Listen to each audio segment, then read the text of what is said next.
यश कुमार मिश्रा कर रहे हैं अपनी पत्नी निधि झा का जमकर तारीफ। निधि झा और यश कुमार मिश्रा दोनों साथ में बहुत ही खुश रहते हैं। दोनों एक दूसरे से बहुत ही ज्यादा प्यार करते हैं और दोनों हमेशा एक दूसरे को खुश रखने की कोशिश भी करते हैं और साथ में दोनों खुश भी रहते हैं।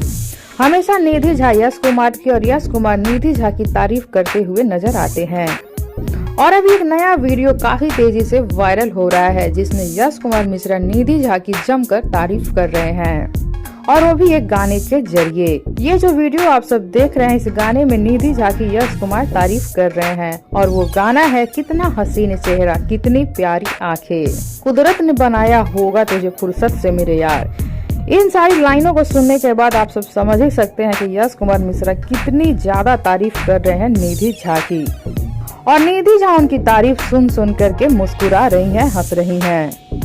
आखिर तारीफ बुरी किसको लगती है। हमेशा यश कुमार निधि झा के साथ वीडियो शेयर करते हैं और निधि झा भी यश कुमार के साथ हमेशा रील्स बनाते रहती हैं और उनके रील्स लोग काफी पसंद भी करते हैं, भर भर के प्यार देते हैं, बहुत ही अच्छे कमेंट भी करते हैं। तो कैसी लगी आप सबको निधि झा और यश कुमार की नई रील, बताइए हमें नीचे कमेंट बॉक्स में। साथ ही वीडियो को लाइक कर लीजिए, चैनल को सब्सक्राइब कर लीजिए। वीडियो पसंद आया हो तो इसे ज्यादा से ज्यादा शेयर कीजिए।